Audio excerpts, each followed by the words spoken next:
Hey team, welcome back to another amazing episode of the Intentional Agribusiness Leader Podcast. This is your host, Mark Jewell. I'm on today with my good friend and colleague, Jon Anderson again. We're here for a teaching Thursday, a thriving Thursday, if you will. Ready to lock it down for you guys. Jon, welcome to the show. Hey, Mark. I'm glad to be here. Can't wait for today's topic. Yeah, this might get a little interesting, I believe. I think it's going to be interesting today. Guys, here we're going to dive right into it because we don't have time to beat around the bush on this one. We're going straight into it. The topic of today is directly tied to what's going on in the headlines, literally as we speak. This podcast should come out, I think, on Thursday, February 20th, right? And so we're going to be in the middle of it. If you happen to be listening to this down the road, a year from now, 6 months from now, it'd be interesting to hear this conversation now and then see what happens right in the coming months, because this is a big one for agriculture. It's a big one for leaders in agriculture. It's something that we all have to be paying attention to. And so the topic of today, Jon, ready or not, is MAHA intentional or not? Is Make America Healthy Again? Is this intentional leadership? That's the topic of the show. That's the whole, this entire show centers around what is intentional leadership. And for the last year, year and a half, I've sat here and just interviewed other leaders, and we talked about what it means for them to be intentional. How do they build culture with intentional leadership? What does that look like for them? We've gotten to know them and look underneath the hoods, and we've pivoted a little bit with the show recently and started having some conversations that are a little bit more teaching focused, a little bit more. We want to help people kind of understand some of the concepts that we teach in our Thriving Leader programs, the concepts that we work on with our leaders. And in executive coaching, we're always focused on like becoming a much more intentional leader. It's harder than most people think it is. That's why it's such a big, deep discussion. And with everything that's going on right now, I think it's the perfect time to just run it through our filter today as to whether the Make America Healthy Again movement, everything that's going on in DC right now, RFK has been confirmed as of this recording. He is the Secretary of Health and Human Services, has a lot of influence over a lot of organizations that directly impact the agriculture industry. Seems to be a lot of alignment within the Trump administration right now, with Brooke Rollins as the Secretary of Agriculture, seeming to sort of align in many ways. I don't want to put words in her mouth, but from what I've read and what I can see, there seems to be a pretty concise message going through the Trump administration that we're going to do whatever it takes to make America healthy again. This causes a lot of debate, discussion, fear, interest at the farm gate amongst our customers who are serving those who are going to the farm gate. And so we're going to dive into that discussion today. Jon, you look a little scared. I'm just kidding. You don't look scared. You look ready. I don't know if I'm ready or not for this conversation, Mark, but it's an interesting conversation for sure, that I think a lot of folks that we work with every single day, it's on top of mind, right? It's on top of mind. Like, where are we going from here? You know, what does MAHA mean for our clients, for the growers, for the farmers, for America, for the world, you know? So I'm interested, I'm excited to see where this conversation leads us. Yeah, I think, what I want to do is I want to dive into some real facts and have some real honest discussion today around what we see in our line of work, because that's, there's some pretty obvious things that we see, that we've been seeing. There's reasons that we have a focus on personal health inside of our Thriving Leader program and everything that we do. We also have a great deal of empathy for the people who lead and make decisions and are trying to just run businesses and agribusiness, because we hear it from that side too, right? We hear all these issues around retention and employee turnover, engagement or lack of engagement. We sit on the other end of coaching calls with leaders in ag all the time, and we listen, right? And we hear the challenges that they're going through, trying to get their teams to work together. Right. And the challenging conversations that they have trying to gain new business, grow their business, et cetera, et cetera. It just like you, but let me frame it up this way. Y'all got enough challenges right now you don't need another one coming out of Washington, D.C. But ready or not, it might be coming, right? Mm-hmm. Ready or not, there may be some potential changes or pressure for potential changes. So John and I are going to dive into this today, and I'm very opinionated on this matter from a number of different perspectives, not necessarily like I have to belong to one camp or another. I have an opinion about what I think agriculture should be doing, what we should have been doing. So I'm going to start off with this, John. You've heard me say this before, but I would love to just kind of hear your response to it. Okay. Because we've never done it on the show. Every time in life I become the most resentful of my situation is the result of the times that I have been the least intentional. Okay. This is why the focus on, I learned this in my own life, and sitting back, having a deep reflection one evening, I'm like, why am I beating my head against the wall so often? Right? In my business, in my relationship, in my physical health, in my spiritual health. And it's so, and all the, like, why am I constantly why is it so hard sometimes? And why is it so hard to be a leader? Lead a team, lead a business, lead a family, lead myself for that matter. And it came through to me just like in almost a divine download. And I said, I finally got it. Like, all the times in life you've been the most resentful of your situation for whatever reason, whatever the situation is, it's always because you have lacked intentional planning, intentional, like, taking strategic time to develop foresight, thought, sitting down with wise counsel and talking ideas out and coming up with better ideas. All the times in life you've been the most resentful, or because of the times in life you've been the least intentional. John, what comes up for you when I say that? Oh, really a lot of different things. I think back to my own life, when I become resentful, I look at other people's life when they seem like they're the most resentful and blaming and being the victim and all the things. And I think it does come down to it's because they've just been in autopilot in survival mode, is like what we like to say it, like when we talk about the survivor's guide to thriving. Mm-hmm. And they haven't been, and a lot of surviving, right, is because we haven't really been intentional about living the life or creating the life that we want to create. Yeah. You know what I mean? And I think when we're kind of giving up the control, or we're kind of giving the wheel, so to speak, to our life, we don't have that intention. And then that's when we're giving up the control to everything else and everyone else. And it's easy to become resentful, mm-hmm.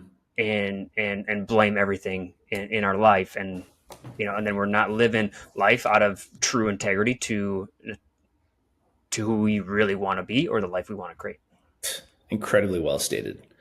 Incredibly well stated. When we feel like we've lost control and some of that autonomy over our situation, right? Then we become resentful, and we develop a story toward whomever or whatever the situation is, right? So it's like, man, I got behind in my bills, I get mad at the bank. Right? Interest rates are too high, right? I get behind at work, I get mad at my boss, or I get mad at my customer, or I get mad, right? I get triggered by whoever it is that I'm letting down, right? But there's one common denominator in every single one of these situations, that it's always me. It's always me. You know what I'm saying? And so I think what you're saying summarizes that, or just says that perfectly.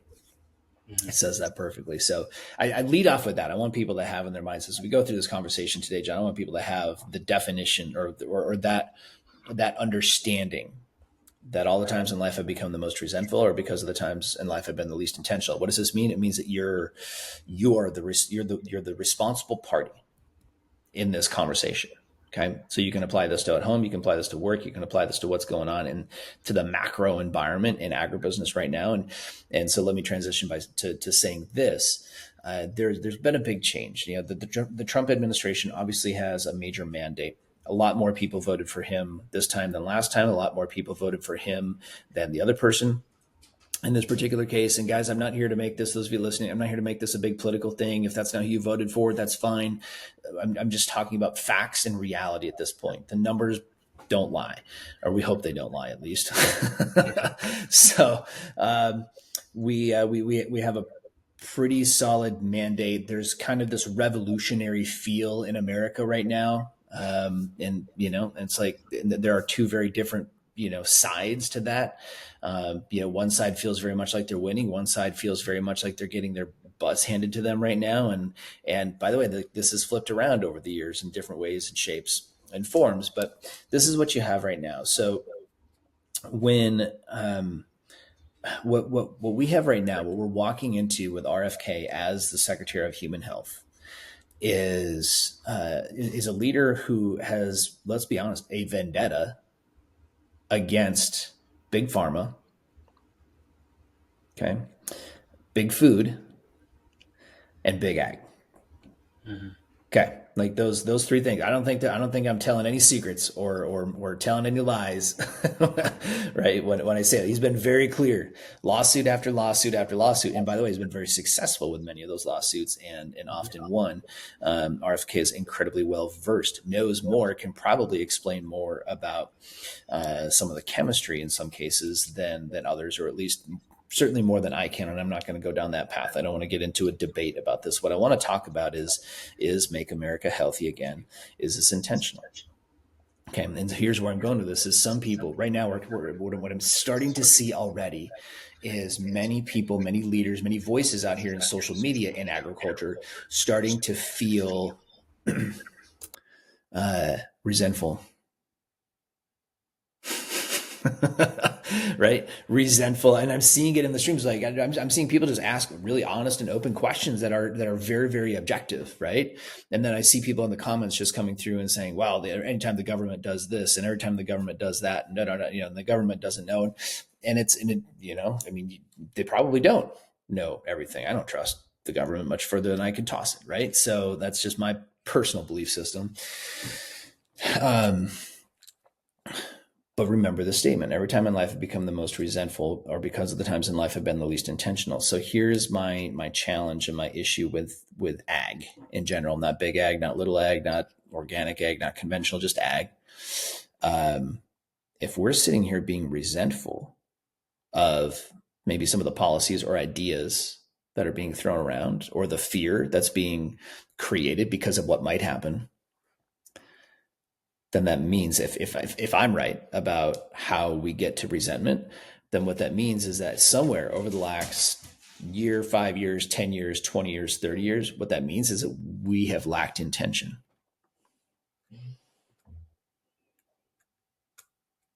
That's my theory.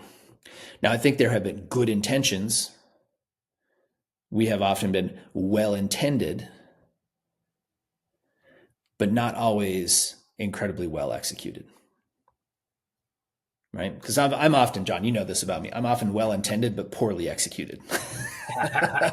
Well, it reminds me of the saying, Mark. We use it pretty often in our Thriving Leader events. And I butcher quotes so many times, and I don't know who the original quote of this is. And maybe it's you, Mark. I have no idea. But it's how does it go? It's we judge others by their results. We judge ourselves by our intentions. Yeah. Right. And a lot of what I have seen, and I'm not here to blame everybody. I'm not here to put myself, because I'm just as guilty as the next person, probably even more guilty. Right. Mm-hmm. Is I'll have great intentions, but my actions or my results don't line up with my intentions. Yeah. Right. And I see that it's coming out a little bit more and more. And from my opinion, I see some people really like getting kind of squirmish because of that. If does that make sense? Well, it's saying that, Mark. We're in. You and I talked about this off the camera. Like, we're in sort of this weird state where I'm not everybody's a conservative in agriculture, so I'm not trying to pigeonhole the entire industry, but as a whole, it feels like we lean very conservative. Mm-hmm. Okay, from a fiscal standpoint, even from a social issues standpoint, right, and so on and so forth. Okay, so it's because of like when you take a look at that, so in this last election, if you're on that conservative leaning trend, let's say, I bet that's at least 60% of most of the people I run into, and probably higher of most of the people that we run into in the work that we do in ag retail, manufacturing, et cetera, et cetera. And again, not everybody, but the vast majority. So I'm just going to stop beating around the bush on that. A lot of people got what they wanted. Mm-hmm. Okay, they wanted Trump as president. They voted for him overwhelmingly in rural America. Yep. Okay, they voted for Trump, which and we knew this. Like, we knew going into that RFK was part of the package. Yes, it was a package deal, assuming that he would get confirmed. Maybe people thought he wouldn't get confirmed, but Trump seems to be getting everything he wants right now. We now have a Gulf of America, right? So. So it feels like we're in this sort of like weird kind of tension, because you got the person you wanted as the president, you got a conservative Congress, you got a conservative leaning Supreme Court. So you can kind of, for at least 2 years, until maybe the pendulum swings the wrong way, and hope on maybe it swings back like it always seems to. But for a couple of years, you got a runway, right, to go create the policies and do the things that you want. And I think that's making a lot of us in agriculture a little squeamish right now, right? A little squeamish because we don't know. Wait, what does that really mean? Okay, we're already pulling some of the food dyes, which I think is good, out of our foods. There's talk, right? There's talk, like, is he going to ban glyphosate? Like, what would happen to ag tomorrow, right? If and I have no idea, but that's what's part of what makes everybody feel very squeamish right now, is because we don't know. There's a lot of unknowns. And as you and I talked about on our last show, the two of the mistakes that managers make when trying to lead their people is lack of direction and lack of clarity, right? Lack of clarity on execution, lack of clarity on direction. And so when we don't have that, we get a little bit. So I would imagine 6 months from now, a year from now, 2 years, we're going to know.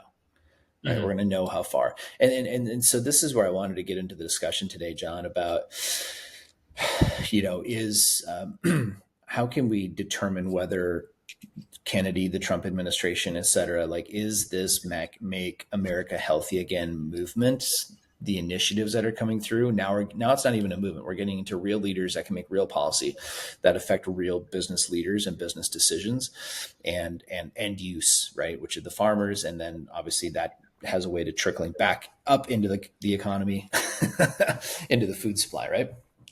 So is it intentional? Is it not intentional? I have a 3-part, like, there's 3 parts to my filter. You know this. And I'm going to get into those, and we're going to evaluate. Okay. Yeah. So the first filter, I'm going to run through them quick, and then I want to kind of just use them to kind of look over a few of these things as we go through this next 20 minutes. So for starters, okay, here's the 3 parts to my filter. Okay. This is when I define intentional leadership. When I look at, do I think someone is an intentional leader? And I think I know a thing or two about this after 130 interviews with leaders from around the ag industry about telling me what their definition of intention is. I feel like I got a pretty good handle on it. I've spent a lot of time thinking about it. I'm now a full 2 years into my study on intentional leadership. Okay. Every day for 2 years now, I've at least thought about, if not done study, journaling, writing, or made a podcast about intentional leadership. So I feel like I got a handle. I just say all that to kind of justify, here's the definition. Okay. Number 1, okay. Intentional leadership has got to be deliberate. What does deliberate mean? Deliberate means I did it on purpose. I'm doing it on purpose. I'm doing it with purpose. I'm doing it for a purpose, right? These are all different ways of saying a similar kind of a thing. But if I'm intentional, it means I'm being deliberate. It means I'm curating and creating something that I want, right? Something that I desire, however you decided to come to wanting to create that thing. So it has to be deliberate. Okay. The second thing is it has to be distinct. Okay.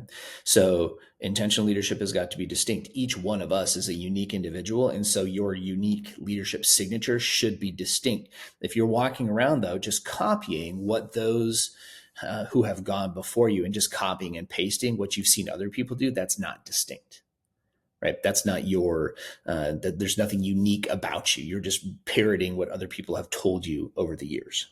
Okay. So is it distinct? Is there something just now? I'm not saying that we shouldn't use ideas that are rooted in good structure, good foundation, of course, right? But just because it's rooted in good structure, I try to root as much of my leadership and as many of our teachings to biblical principles as possible. That's rooted in that. That is the root. That's the foundation. But my expression of that is going to be unique. Okay. Which is also biblical, by the way. Okay. You also, and then the third piece, and this might be a little spiritual for some of you, and it'll make you, if you're not spiritual, make you a little bit squeamish, but I say, is it divine? Is it divinely orchestrated? Okay. Is it divine? It doesn't even have to be divinely orchestrated, but is it divinely inspired? Okay. This is my third piece of the filter. What do I mean by that? Can I root this intention piece? Can I root this back to scripture potentially in some way, shape, or form? That to me is the ultimate measure. Can I go back and root this, in that? And if not, then it's potentially not intentional, right? Because it's, true intention to me comes from the king of like the most intentional being in the universe. Right. And so we have to go back and look at that. And so I have a filter specifically on this topic for today. Okay. That we can apply for that one. So those are the three things. Those are my 3 Ds, if you will. Okay. In Thriving Leader, we teach the 3 Cs. Now here we're teaching the 3 Ds, John. Okay. So that's what I want to walk through a few things related to this topic, going through those, just using that filter. How's that sound? Sounds awesome. I love it. The 3 Ds. Let's get it. 3 Ds. You got it. All right. So let's just look at some facts. Let's just look about the healthy side. We're going to put ag on the back burner for a moment. We'll bring it back off here in a few minutes. Here's 10 key facts. Okay. We'll use my little GPT. 10 key facts about the state of health in America, okay, according to RFK. So I'm quoting RFK on these things. So 1 is the chronic disease epidemic. Okay, we have a significant rise in chronic diseases, including obesity, mental health disorders, et cetera, et cetera. I've been living on the front end of this one for a while. My daughter having been diagnosed with type 1 diabetes when she was 2 years old, she's now 17. Okay. Now that's not type 1 diabetes. She's diagnosed with type 1 diabetes at 2 years old. And so now that's not type 2. That's a very different situation than some of the food related components that we get into. But one thing that we do know is there's a significant increase. Okay. Significant increase. And it's just the number of kids, young people, not even young people, just people in general, developing type 1. Okay. So we know that there's been a rise. We know that there are issues with nutrition and food quality. Right. And I know that you and Kaylee are passionate about this. I know that you guys are passionate about that. By the way, I'm curious, John, what was it for you? Because it's not, you were raised in a pretty conventional farming operation. Like this was not like, you had any unique experience. What was it for you that shifted you guys towards the angle towards really focusing on health and nutrition?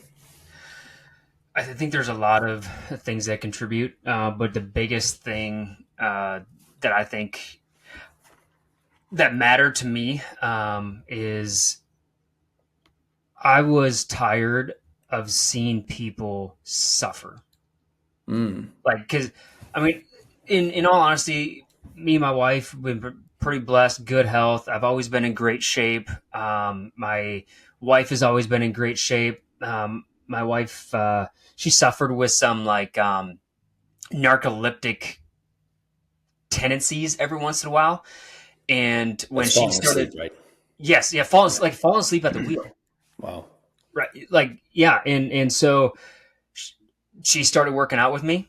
And by today's standards, she was thin. She looked healthy. No other issues, right? Mm-hmm. She's also got some sort of glycemic things too that she was kind of diagnosed with when she was younger, but not really. Is kind of nobody really understood.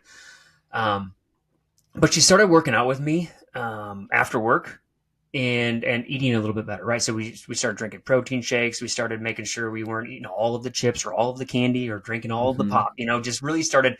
I'm not saying we're perfect by any stretch of the imagination, but we started cleaning up our diet, making better health decisions, better food decisions, just more often. She found herself with way more energy throughout the day.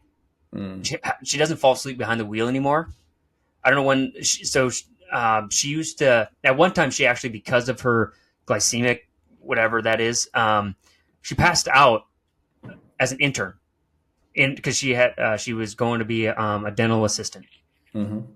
She passed out first day as an intern. Nobody knew what to do. Everyone's like, never happened before. Wow. None of that has happened since we started actually focusing on our health and making the right decisions. Whatever those right decisions are. I don't know. I'm not a doctor. I'm not a nutritionist, but it's just whatever what we felt was right with the research. 'Cause Kaylee and I have done a lot of research on this stuff of what we should be doing. But I saw it in my friends and my family suffering from, not just lack of energy, but just poor quality of life. All of a sudden, having no sicknesses, no illnesses, all of a sudden in their adult lives, now all of a sudden they're getting sick. Now all of a sudden it's like they're in the doctor's office so many times. And this is not to brag or anything, but I took a look around and I'm looking at Kaylee and I's health, and we're going to the doctor way less. We're sick way less than everybody else around us. And it was just like, I didn't want Kaylee and I to suffer in our health, in our bodies. Cause I know like our health is like the number one asset that we have. Like if we don't have our health, we don't have anything. It don't matter how much money we have or don't have or whatever. It doesn't matter. If you don't have your health, you don't have anything.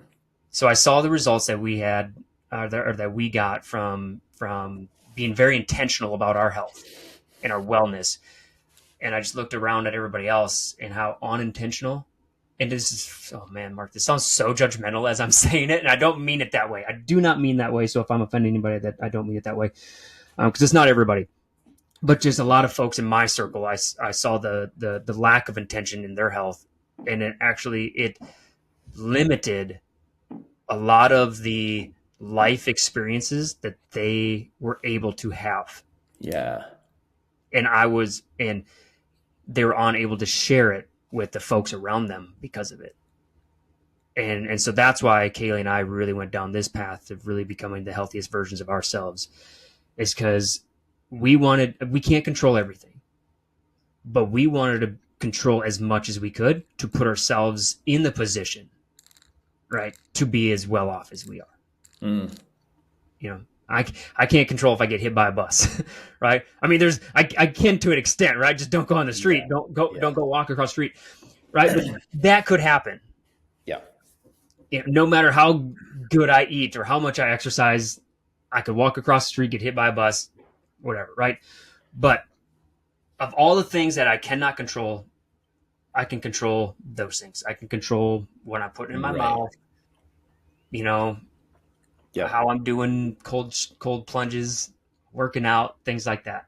Yeah. So I can put myself in the best position to thrive.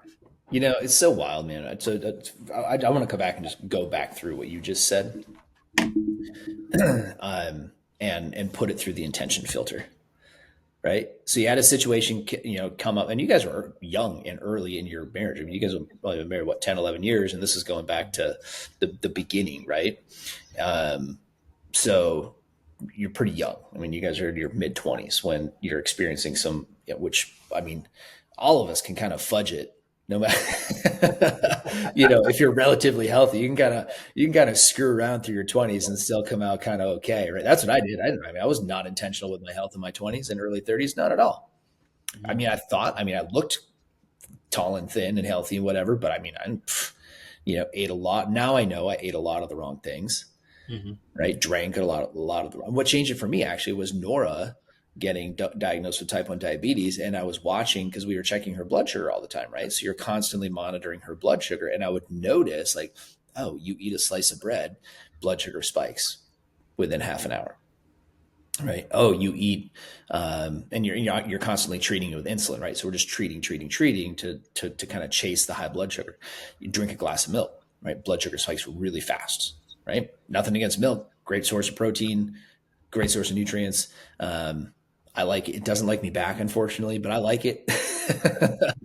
Right. But what happens is like, you just like, it's really hard on the glycemic index. It's very, very hard on her body. So I would notice like, oh, that's interesting. Like that's happening. Right.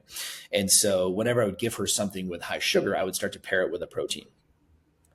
Right. Anything that was a super high glycemic impact, I would pair it with a protein, right? Give her, some peanut butter, give her some good peanut butter, the right kind of peanut butter, give her, a piece of meat, right? A little bit of chicken with it, or some steak with it, or something that'll be higher in protein that goes with it, so that, right, we're not getting such a high glycemic impact, and it takes less insulin to bring it down. So that was what I was going through. Every day was like, my daughter was like a little petri dish. I'm just experimenting on her to see, and like noticing when we feed her certain things, what happens. Anyway, for me, that was actually what changed my health, because I recognized like, well, if that's happening in her body, and I could just see it, because from the time that we give the insulin to when it actually starts to work in her body, there's a delay, but in my body, it's immediate. Right? Because I'm not diabetic and it works fine. My pancreas works just fine. So, but I'm still having that glycemic impact is still there.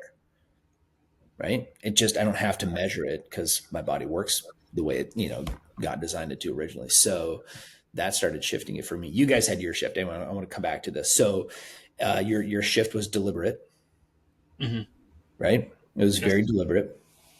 I think it was distinct because you took your own unique approach to solve your family's issues. Right. And what most people do, and this is what I'd say is not distinct. Most people, wife passes out at work. Oh my gosh, what's wrong with her? Let's rush into the hospital. Right. And like, let's do all this testing. And they're like, well, we don't know exactly what it is, but we can put you on these 3 medications. Yeah. Right. And I'm sure you got offered them. Yes. Yes. Right. You guys got offered the medications. Like, let's give them the medications. In Nora's case, we have to use insulin. Like, there's no way around it. I mean, the body doesn't produce it anymore. So you got to find a way. Thank God for Western medicine. Yes. 100 years ago, that's a death sentence. Right. So I'm not poo-pooing Western medicine, but I am looking at, I just did a little search while you're talking. So in 2022, going back, this is according to Statista.com. There were approximately 6.7 billion prescriptions dispensed in the United States. Oof. Right? 6.7 billion. Now, that's dispensed. So imagine like we go get insulin 6 times a year, right? So you divide. I think the actual number of prescriptions per person is something like 3.4 or 4.2. I don't know the number off the top of my head, but it's quite a bit. Almost everybody, right? It's at least half are using at least 1 prescription every 30 days. So we're a heavily medicated society. Now, you and I have chosen a different path. Just said, if I don't have to go to the doctor, if I can solve this with supplementation, if I can solve this with nutrition, if I can solve this with exercise, right, then we're going to go do that. And that, I believe that's distinct. Yeah. Right. Now, we were getting into this a little bit earlier and we said, okay, so how do we, is it divine, right? So this is the third, it's got to check the third box, right? There's got to be something, it's got to be rooted in something deeper than opinion, right? Got to be rooted in something deeper than scientific research, although that's good, right? But I also like, what's the meaning? What's the real reason behind it? You get what I'm saying? Like, it's not just about, we can come up with statistics and facts to support any story all day long. There's plenty of research. Some of it's good and very agnostic, and some of it's bought and paid for. And if I go look through the database right now, I can find research to support just about anything that I want. Whatever story I want to tell. Yes. But this is what it says in 1 Corinthians 6:19-20. It says, do you not know that your bodies are temples of the Holy Spirit who is in you, whom you have received from God? You are not your own. Meaning you don't own your body. Right? Like if you claim to be a Christian. Okay. So if it's divine, not that you have to be a Christian necessarily for something to be divinely inspired, but certainly helps. Okay. You are not your own. You were bought at a price. Therefore, it says, honor God with your bodies. Well, you're doing it. Right? I mean, it's you become a result of actually doing that. Yeah. And that being the why, right? The driving factor behind it. So it's deliberate, it's distinct, it's divine. Yeah. Right? That's what makes true. Like that is intentional leadership.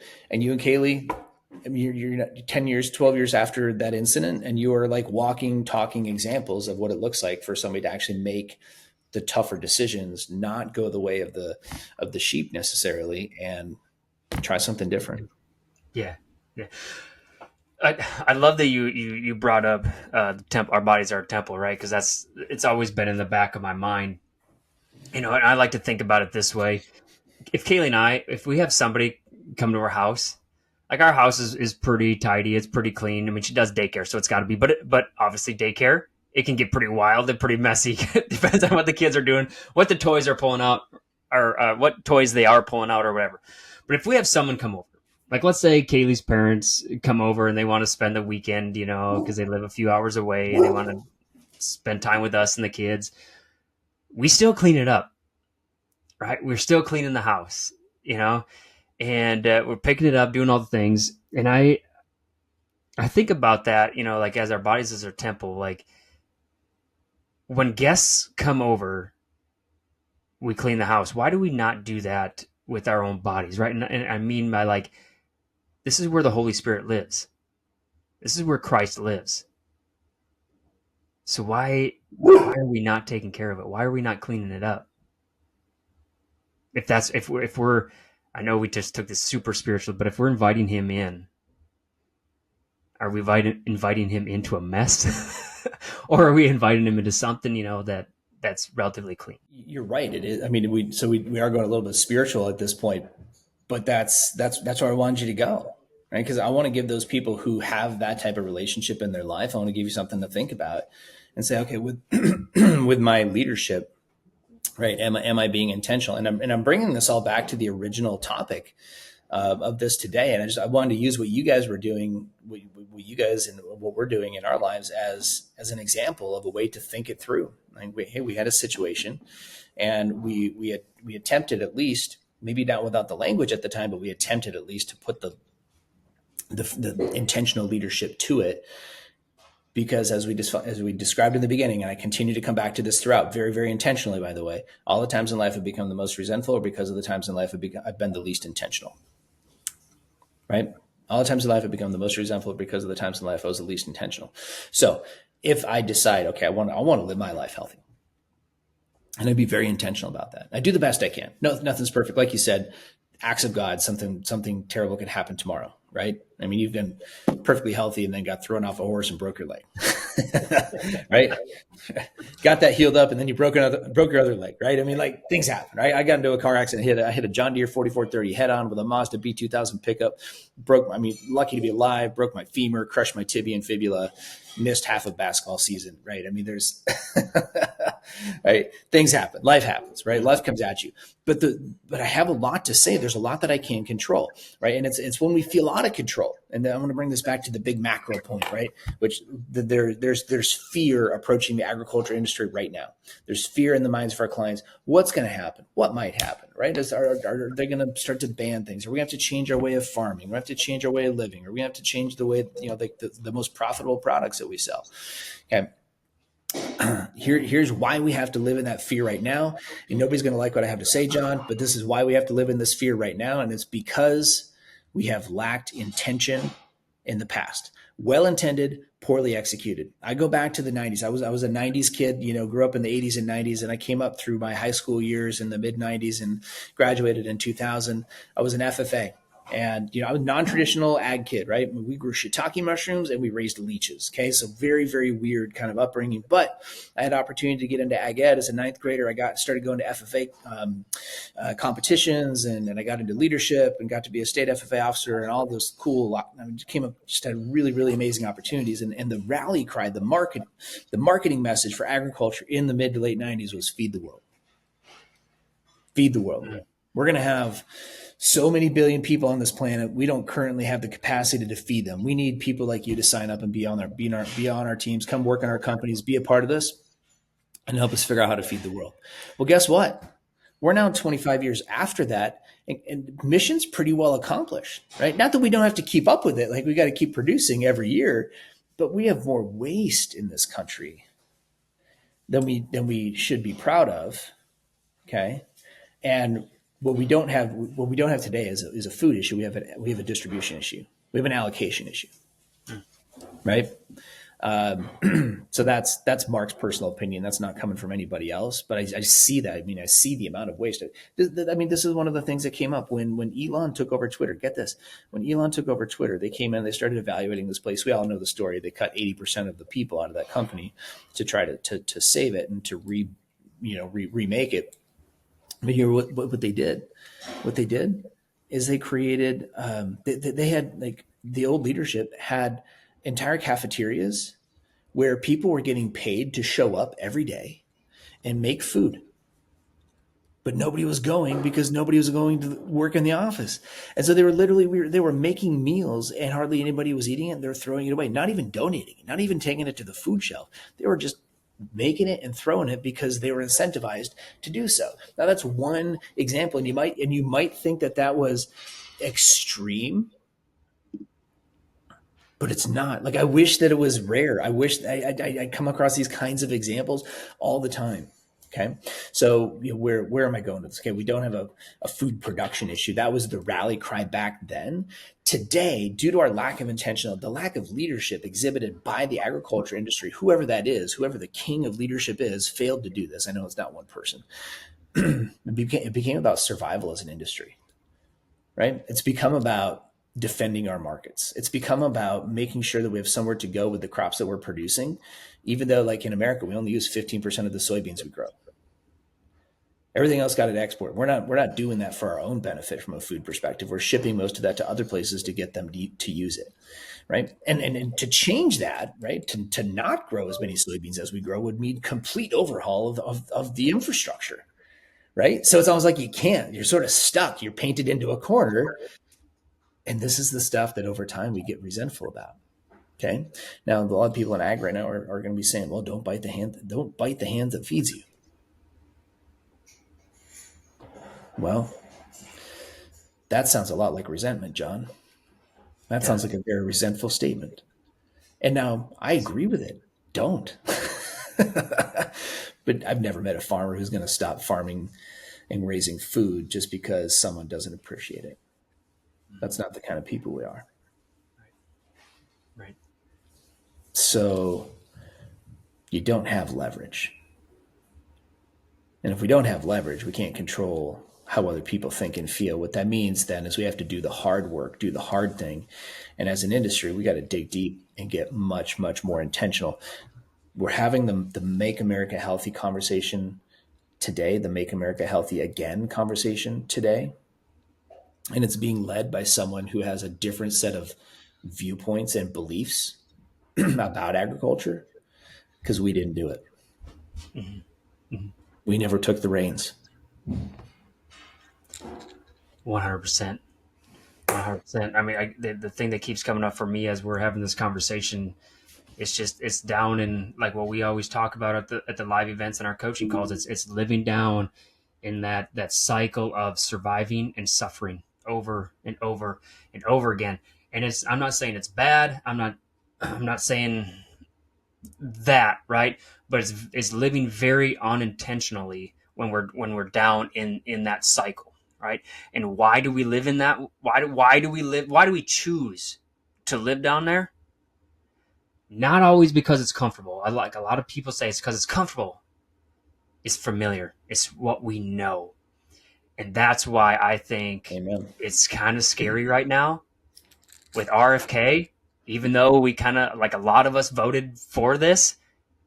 Right now, we're like, we don't know what's going to happen because it's really unfamiliar. We might have to change some things, right? But like, if we want to do anything, if we want to create anything in our life, whether it's health or it's finances or create the life, accomplish a goal,